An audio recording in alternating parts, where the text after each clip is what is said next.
Hi, my name is Mike Frechette, Senior Assistant Director of Study Abroad Financial Services at Northwestern University. My office is located on the second floor of 1801 Hinman Avenue, and I am the liaison between the Study Abroad Office and the Office of Undergraduate Financial Aid. For the next few minutes, I'm going to discuss study abroad billing and financial aid, as well as managing your money while abroad. If you have any questions after watching this video, please contact me by phone, by email, or by stopping by the office. First, I will talk about billing since it is something that impacts all of you. For all affiliated programs, Northwestern will bill you for at least the program's tuition and the study abroad administrative fee.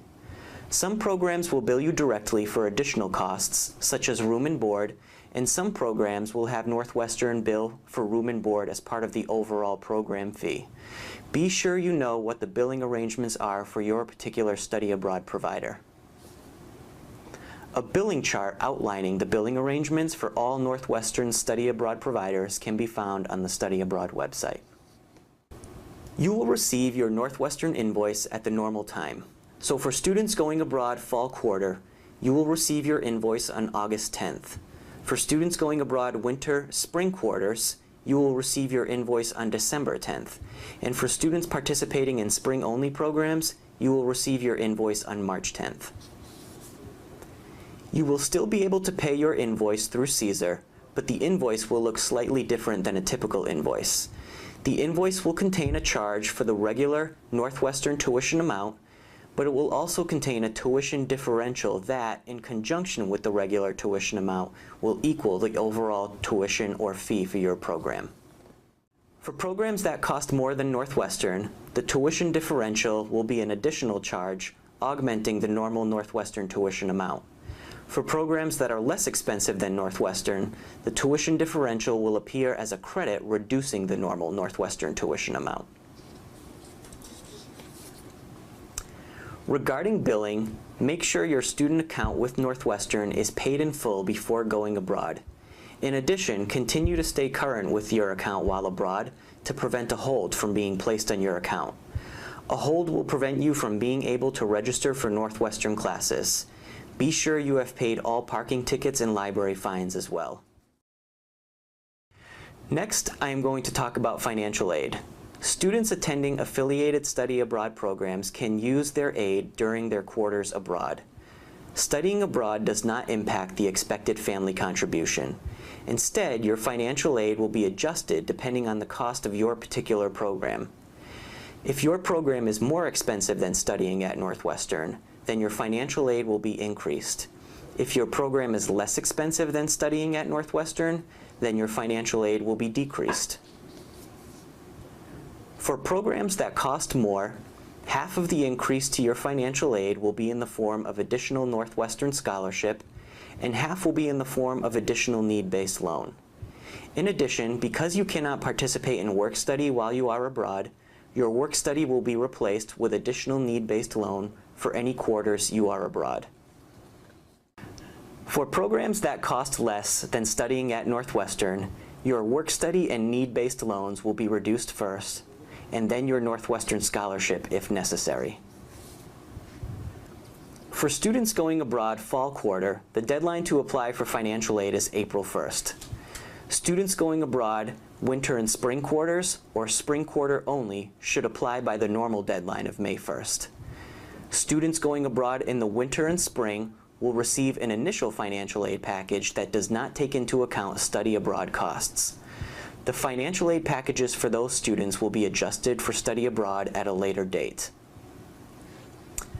For students going abroad winter and spring, your financial aid package will be adjusted by the end of October. For students going abroad spring quarter only, your financial aid package will be adjusted by the end of February. If you are receiving loans, especially for the first time, be sure to accept your loans on Caesar and complete all required loan application materials before leaving for your program location. Regarding refunds, you can still request them through Caesar.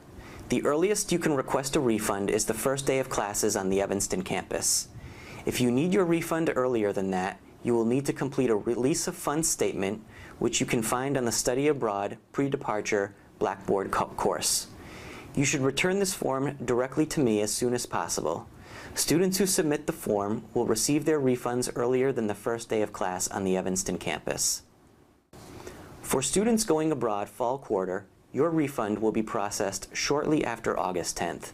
For students going winter and spring quarters, your refund will be processed shortly after December 10th. And for students going spring quarter, your refund will be available shortly after March 10th. Before you leave, make sure you set up direct deposit so that you can receive your refunds electronically. Be aware that direct deposit for refunds is different than the work-study direct deposit you have set up with your employer. The last topic I would like to discuss is money management while abroad. There are 4 important points to remember. 1. Be sure to call your financial institutions to verify that your credit and debit cards will work while abroad. 2. Find out from your bank or program if any local banks in your host country have connections with U.S. banks so you can withdraw money without incurring international transaction fees. 3. Bring various forms of money and payment methods abroad with you, such as ATM cards and credit cards. Make photocopies of the front and back of all your cards and keep them separate from the original cards. Keep a copy in your room and give a copy to a trusted family member or friend at home. And 4, and perhaps most importantly, make a budget for spending your money. Returnee feedback is often useful in helping outbound students develop a budget since they have recently experienced the cost of studying abroad.